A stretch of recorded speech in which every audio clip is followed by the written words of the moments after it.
চৰকাৰৰ বিৰুদ্ধে এইবাৰ ৰাজপথলৈ ওলাই আহিছে হাজাৰ হাজাৰ খিলঞ্জীয়া। হাজাৰ হাজাৰ খিলঞ্জীয়া এইবাৰ বিজেপি চৰকাৰৰ বিৰুদ্ধে ৰাজপথলৈ ওলাই আহি হুংকাৰ দিয়া দেখিবলৈ পোৱা গৈছে। জনজাতিকৰণ নিদিলে ২৬ নিৰ্বাচনৰ পূৰ্বে এতিয়া জংগী আন্দোলন কৰাৰ হুংকাৰ দিছে খিলঞ্জীয়াই। শিৱসাগৰৰ ৰাজপথত এতিয়া খিলঞ্জীয়াৰ জনজাতিকৰণৰ দাবীৰে দেখিবলৈ পোৱা গৈছে বৃহৎ প্ৰতিবাদী সমদল।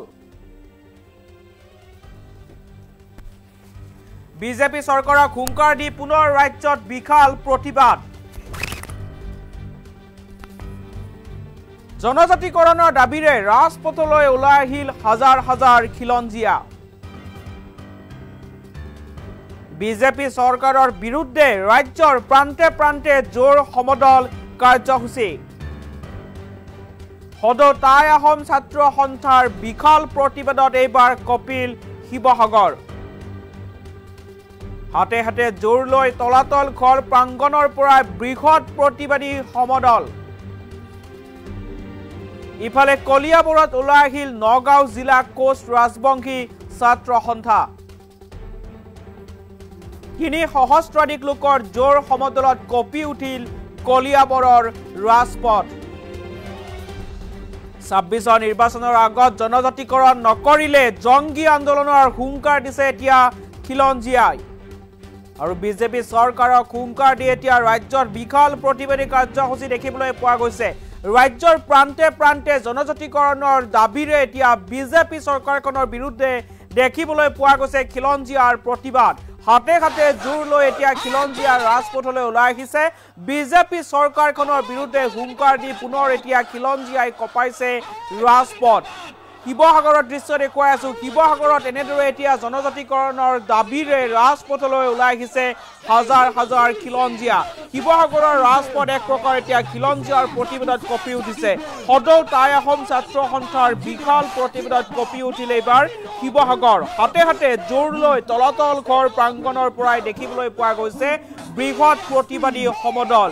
জনজাতিকৰণ নিদিলে ২৬ নিৰ্বাচনৰ পূৰ্বে এতিয়া জংগী আন্দোলন কৰাৰ হুংকাৰ দিছে খিলঞ্জীয়াই। আৰু দেখিবলৈ পোৱা গৈছে এতিয়া বিজেপি চৰকাৰখনৰ বিৰুদ্ধে ৰাজপথলৈ খিলঞ্জীয়া ওলাই আহিছে। জনজাতিকৰণৰ দাবীৰে এতিয়া খিলঞ্জীয়াই নিজৰ প্ৰাপ্য বিচাৰি ৰাজপথলৈ ওলাই অহা দেখিবলৈ পোৱা গৈছে। হাজাৰ হাজাৰ লোকৰ প্ৰতিবাদ এয়া দেখিবলৈ পোৱা গৈছে কলিয়াবৰৰ ৰাজপথৰ দৃশ্য। কলিয়াবৰতো এতিয়া হাজাৰ হাজাৰ কোচ ৰাজবংশী লোকে এনেদৰে প্ৰতিবাদ সাব্যস্ত কৰিছে।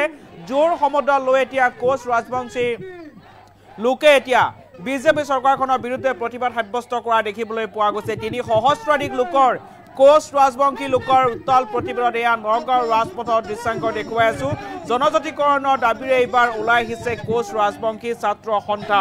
৩ সহস্ৰাধিক লোকৰ জোৰ সমদলত কঁপি উঠিল কলিয়াবৰৰ ৰাজপথ।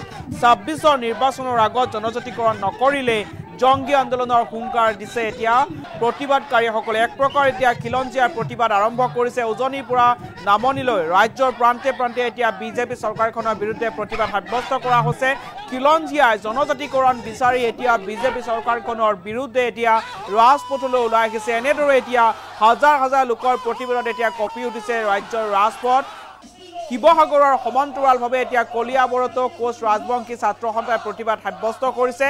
জনজাতিকৰণ বিচাৰি এফালে শিৱসাগৰত টাই আহোম ছাত্ৰ সন্থাৰ প্ৰতিবাদ জোৰ সমদল কাৰ্যসূচী, আনফালে মধ্য অসমত কলিয়াবৰৰ ৰাজপথত টাই আহোম কোচ ৰাজবংশী ছাত্ৰ সন্থাৰ প্ৰতিবাদী কাৰ্যসূচী দেখিবলৈ পোৱা গৈছে। আৰু বিজেপি চৰকাৰক হুংকাৰ দি এতিয়া ৰাজ্যৰ প্ৰান্তে প্ৰান্তে দেখিবলৈ পোৱা গৈছে প্ৰতিবাদী কাৰ্যসূচী। জনজাতিকৰণৰ মৰ্যাদা নিদিলে ২৬ নিৰ্বাচনৰ আগত এতিয়া খিলঞ্জীয়াই বিজেপি চৰকাৰখনৰ বিৰুদ্ধে জংগী আন্দোলন কৰাৰ এতিয়া হুংকাৰ দিয়া পৰিলক্ষিত হৈছে। এই সন্দৰ্ভত প্ৰতিবাদকাৰীসকলে কি মন্তব্য কৰিছিল মন্তব্য আগবঢ়াব লৈছো। নিশ্চিতভাৱে জাতি কৰাৰ প্ৰতাৰণা, জাতি কৰাৰ প্ৰবঞ্চনা জাতিয়ে নিশ্চিতভাৱে দিব। সকলো ৰাইজ একত্ৰিত হৈছে। জাতি বৰ্ণ ধৰ্ম নিৰ্বিশেষে স্বাভিমানী অসমীয়া স্বাভিমানে জীয়াই থকাৰ স্বাৰ্থত সকলোৱে একত্ৰিত হ'ব।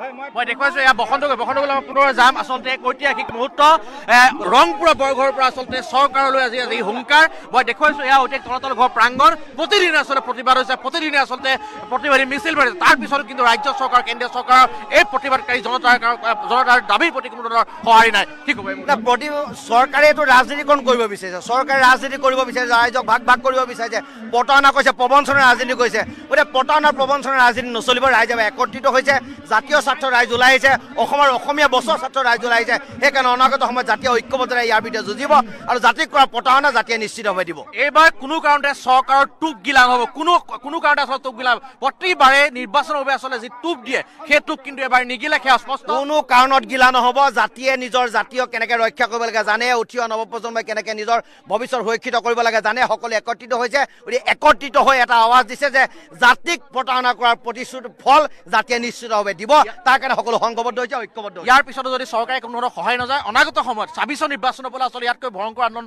হ'ব পাৰে নেকি ভয়ংকৰ আন্দোলন অসমৰ সৰ্বস্ত ৰাইজ ৰাজপথলৈ ওলাব অসম স্তব্ধ হ'ব পৰিৱেশ বেলেগ হ'ব পৰিস্থিতি বেলেগ হ'ব নিশ্চিতভাৱে হ'ব জাতিক কৰাৰ প্ৰতাৰণা জাতিক কৰাৰ প্ৰবঞ্চনা জাতিয়ে নিশ্চিতভাৱে দিব সকলো ৰাইজ একত্ৰিত হৈছে জাতি বৰ্ণ ধৰ্ম নিৰ্বিশেষে স্বাভিমানী অসমীয়া স্বাভিমানে জীয়াই থকাৰ স্বাৰ্থত সকলোৱে একত্ৰিত হ'ব আজি নগাঁও জিলা কোচ ৰাজবংশী ছাত্ৰ সন্থা আৰু সদৌ অসম কোচ ৰাজবংশী ছাত্ৰ সন্থাৰ উদ্যোগত আমি নগাঁৱৰ নলতলিত আমি জোৰ সমদল আয়োজন কৰিছোঁ জোৰ সমদল আয়োজন কৰাৰ মূল লক্ষ্য হৈছে যে কোচ ৰাজবংশীসকলৰ জনজাতিকৰণ আপোনালোকে জানে বিগত বহু বছৰ ধৰি প্ৰত্যেক চৰকাৰে এই কংগ্ৰেছে হওক বা বিজেপিয়ে হওক আমাৰ কোচ ৰাজবংশীসকলক প্ৰতাৰণা কৰি আহিছে বিগত আপোনালোকে জানে হিমন্ত বিশ্ব জনজাতিকৰণ কৰিম কিন্তু তেখেতলোকে আজি তাৰিখলৈকে জনজাতিকৰণ বিষয়টো না তেখেতলোকে গভীৰভাৱে লৈছে না তেখেতলোকে ইয়াক কেন্দ্ৰীয় চৰকাৰৰ লগত আলোচনা কৰিছে গতিকে আমি আজি নগাঁও জিলা কোচ ৰাজবংশী ছাত্ৰ সন্থাই ইয়াৰ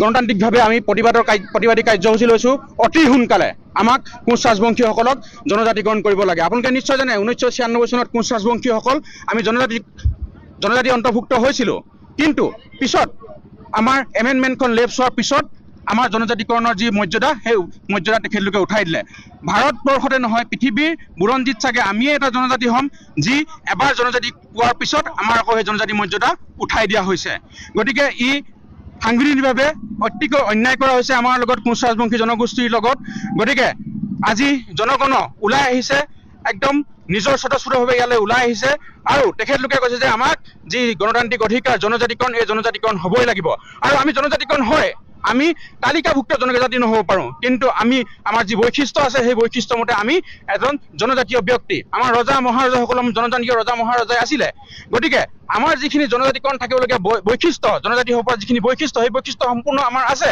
আৰু এইটো আমি কৈ থকা কথা নহয় ৰেজিষ্টাৰ জেনেৰেল অফ ইণ্ডিয়া তেখেতলোকে কৈছে যে কোচ ৰাজবংশীসকলৰ জনজাতিকৰণ হোৱাৰ সম্পূৰ্ণ বৈশিষ্ট্য আৰু মৰ্যাদা আছে তেখেতলোকক জনজাতিকৰণ কৰিব লাগে গতিকে অসম চৰকাৰ হিমন্ত বিশ্ব চৰকাৰক আমি জনাইছোঁ যে তেখেতলোকে এতিয়া কৈ আছে যে 25 নৱেম্বৰত কিবা প্ৰতিবেদন দিম প্ৰতিবেদন কোনো কথা নাই আমি বহুবাৰ তেখেতৰ প্ৰতিবেদন চালোঁ তেখেতলোকে প্ৰত্যেকবাৰে কয় প্ৰতিবেদন দিম কিবা কৰিম আমুক তামুক আৰে প্ৰতিবেদনৰ কি প্ৰয়োজন আছে আমি জনজাতি হৈয়ে আছোঁ অকল তালিকাভুক্ত কৰিব লাগে আপুনি তালিকাভুক্ত কৰি দিয়ক আপোনালোকে এটা সময়ত কি কৈছিলে যে যেতিয়া কা আন্দোলনৰ সময়ত তেখেতলোকে কা যিখন এক আৰু কোচ মানে 6 জনগোষ্ঠীৰ যিখন মানে